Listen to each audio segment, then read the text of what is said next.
বাদাম হলে তো লাভ আছে, 4,000 টাকা হলেও লাভ আছে।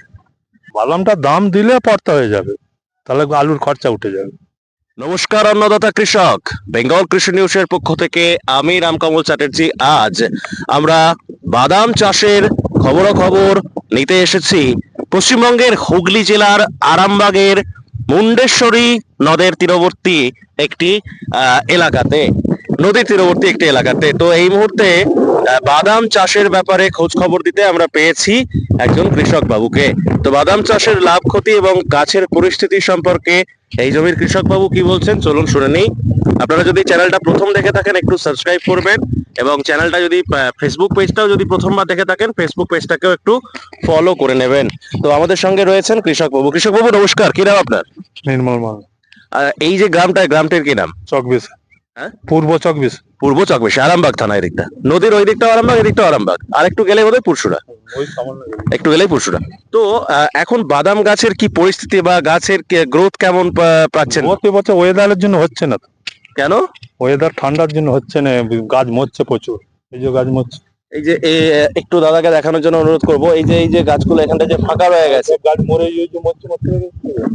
মানে এখন এই যে ধরুন আমরা বিগত কয়েক বছরের তুলনায় এই যে এখন ধরুন এই চৈত্র মাসের প্রথমের দিকে আবহাওয়াটা দেখতে পাচ্ছি যে এতটা গরম অন্যান্য বছর, মানে বিগত 1-2 বছর হয়তো এখন থেকে পড়েনি। এই যে এখন গরমটা পড়ে গেছে, যে কারণের জন্যই কি এই পরিস্থিতিটা বলছে? ঠান্ডার জন্য, সকালে যে ঠান্ডাটার জন্য, ওয়েদার ঠান্ডার জন্য গাছ ইয়ে হচ্ছে, গাছ রূপ এসছে না গাছ।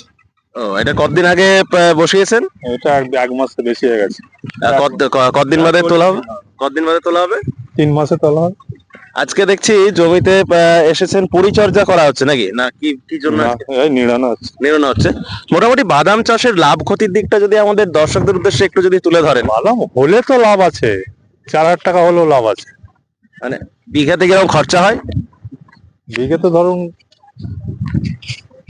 4,000 টাকা না, 2,000 টাকার বীজ। এখন 2 বছর 3,000 টাকার বীজ ধরুন, 150 টাকা কিলো। আচ্ছা, আর সার খরচা আছে, কিছু ওষুধ খরচা আছে। মোটামুটি অ্যাপ্রক্স এক বিঘাতে কতটা খরচা হয়? 4,000 4,500 টাকা খরচা হবে।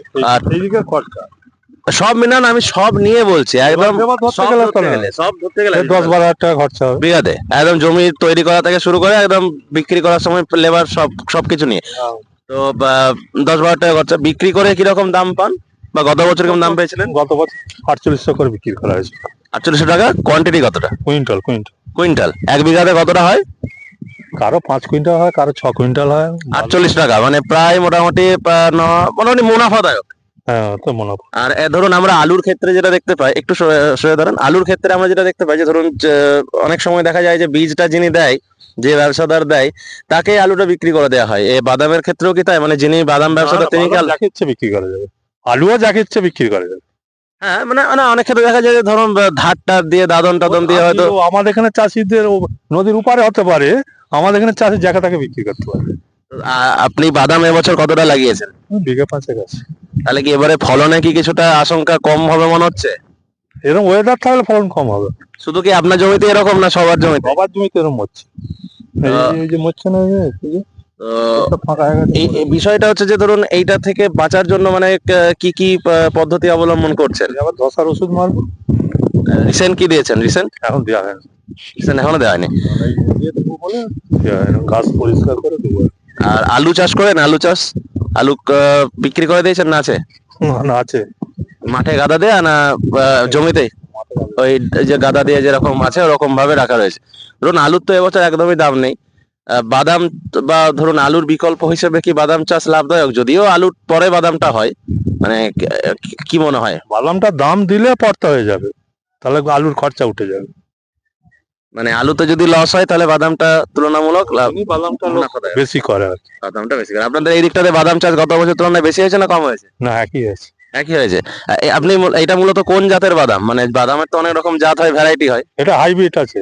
হাইব্রিড জাতের বীজ কোথা থেকে নিয়েছিলেন? এটা আমাদের এখান থেকে নিয়েছিল, এটা বাইরেকার বীজ, মহারাষ্ট্রের বীজ। মহারাষ্ট্র থেকে, মানে মহারাষ্ট্রের বীজে রোপণটা করেছেন। তো ঠিক আছে বাবু, থ্যাংক ইউ। তো দর্শক বন্ধু, বাদাম চাষ সম্পর্কে আপনাদেরকে দেখতেই পেলেন যে কিছু তথ্য আমরা দিলাম সরাসরি হুগলির আরামবাগ থেকে একজন কৃষক বাবু বললেন।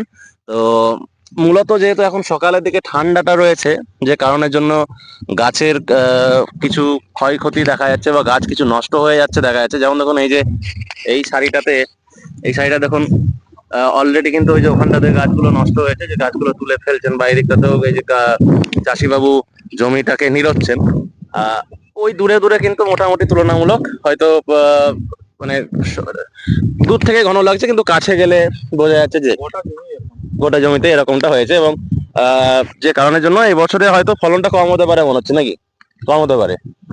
তো দর্শক বন্ধু, প্রতিবেদনটা কেমন লাগলো একটু কমেন্টে লিখুন। চ্যানেলটা প্রথম দেখে থাকলে সাবস্ক্রাইব করবেন এবং ফেসবুক থেকে যদি ভিডিওটা দেখছেন একটু ফলো করে নিন। আপনাদের সঙ্গে দেখা হচ্ছে পরের কোনো একটা ভিডিওতে। ভালো থাকবেন, সকলকে ভালো রাখবেন।